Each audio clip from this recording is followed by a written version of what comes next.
Bonjour les amis, aujourd'hui dans cette vidéo je vais vous expliquer comment on peut facilement finalement passer des états d'énergie dont on parlait hier assez haut à des états d'énergie plus calmes et s'en aller de préférence vers quelque chose de plus agréable. Alors dans tout ce schéma là, finalement ce qui est peut-être intéressant à retenir c'est que plus on se rapproche du centre ici, plus on peut être observateur, observatrice de ses propres états d'âme, de ses états émotionnels. Et une fois qu'on est observateur, observatrice, il est beaucoup plus facile de passer d'un état à un autre parce on voit notre corps, notre être subir tout cela, mais notre état d'âme, notre conscience n'est plus dans le flot, dans le courant de ce qui se passe, ou dans la chute de ce qui se passe.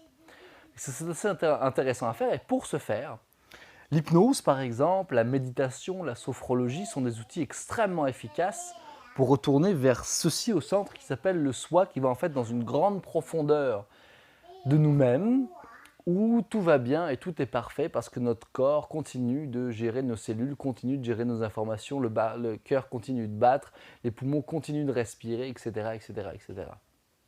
Fait que si on retourne vers là où tout est parfait, où tout se passe bien, avec plus ou moins de santé, ça peut nous amener beaucoup plus de paix intérieure. Et si on le fait même avant de tomber malade, si on est malade, eh ben on peut habituer notre corps à y aller et s'en sentir bien. Un exemple tout bête, par exemple, quand on va hospitaliser des enfants et qu'on on fait l'anesthésie sous hypnose, parce qu'il existe maintenant beaucoup d'hôpitaux en Europe ou en Amérique du Nord qui hospitalisent sous hypnose. Il y a même des dentistes maintenant qui le font aussi, même depuis toujours. Hein.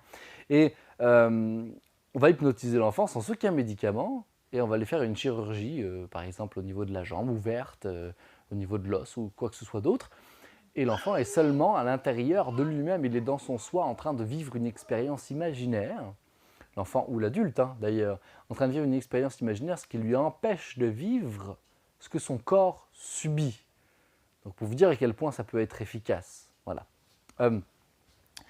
Maintenant qu'on sait ça, qu'on est capable d'aller à l'intérieur du soi pour devenir observateur, observatrice, on va pouvoir savoir comment est-ce qu'on fait quand j'ai un excès d'énergie pour pouvoir le dépenser.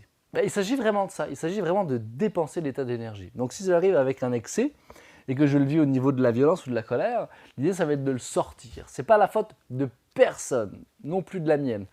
Donc il y a des gens, par exemple, moi pendant quelques années, j'avais un sac de boxe et c'était mon sac de boxe qui vivait la violence, qui vivait l'excédent d'énergie et c'est lui qui le récupérait. Ensuite, ça a été l'eau, voilà, nager. Chacun va le faire comme il veut.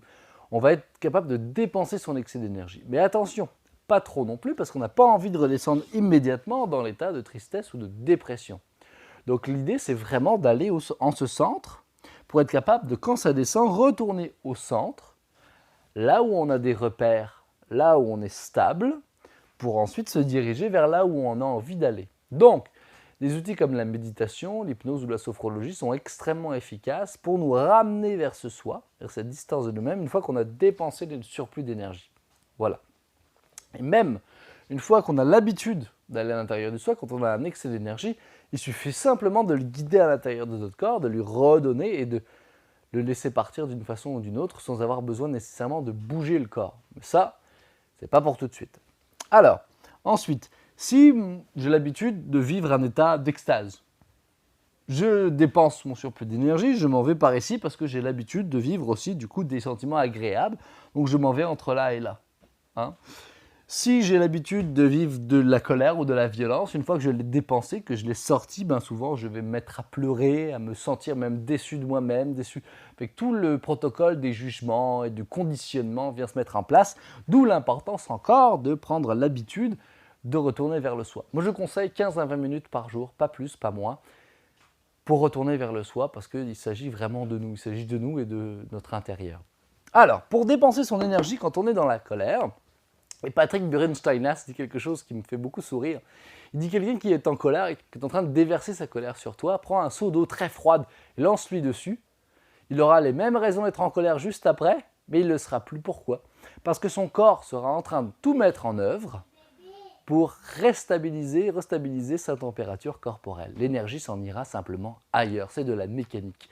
Alors j'ai un conseil à vous donner, un conseil et puis quelque chose que j'ai j'ai fait pendant plusieurs mois. J'ai donné ce conseil à la femme qui partage ma vie et qui le fait maintenant tous les matins.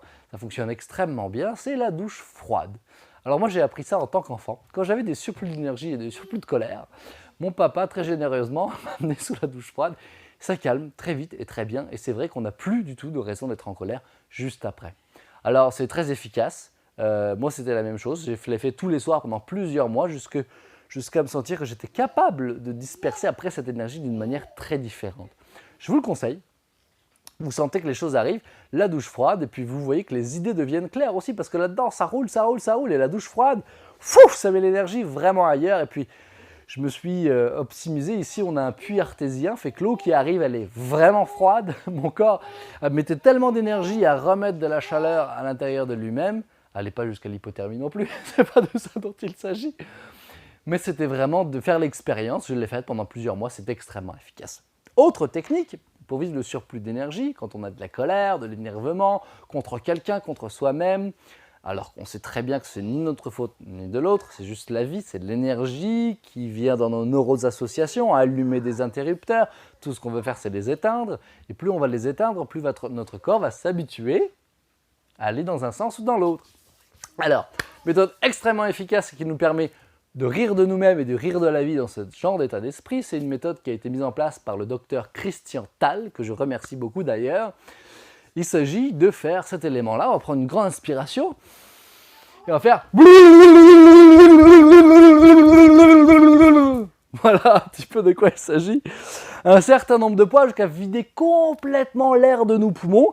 Et on le fait quelques fois pour redescendre toute cette énergie. Et comme il s'agit en plus d'un exercice qui est un petit peu ridicule, hein, si on se met à se juger ou juger la vie, alors on se rend compte qu'on peut finalement facilement rire de nous-mêmes et l'énergie sort complètement. Et puis vous pouvez imaginer que l'énergie sort de vous, qu'elle s'en va loin, loin, loin. Merci Christian Tal pour cet exercice très efficace.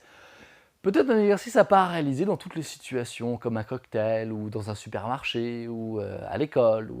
Alors, je mets au point une petite technique un peu plus discrète, très efficace aussi, moins que celle-ci, mais très efficace. Vous vivez votre colère, il y a du monde, allez dans les toilettes par exemple, ou dans une salle de bain, ou prenez du temps pour vous, prenez une grande inspiration, crispez votre corps, sentez l'énergie désagréable envahir votre corps, sentez-la, vivez-la, et là, avec ou sans bruit. Et là, laissez-la partir, respiration après respiration, puis vous allez voir que vous allez être de plus en plus calme, de plus en plus bizarre. Ça paraît étrange comme exercice, mais oh mon Dieu, croyez-moi, ça fonctionne magnifiquement bien, c'est extraordinaire. Sur ce, plus de détails, plus d'envie de communiquer avec moi pour savoir un petit peu comment faire autrement, plus de détails pour savoir comment sortir de la dépression, etc. Vous pouvez me contacter sur mon courriel que vous pouvez avoir, j'imagine, en allant sur l'icône de ma chaîne YouTube, le site lamecaniqueducoeur.com. Merci encore de regarder ces vidéos, prenez soin de vous et à très bientôt les amis.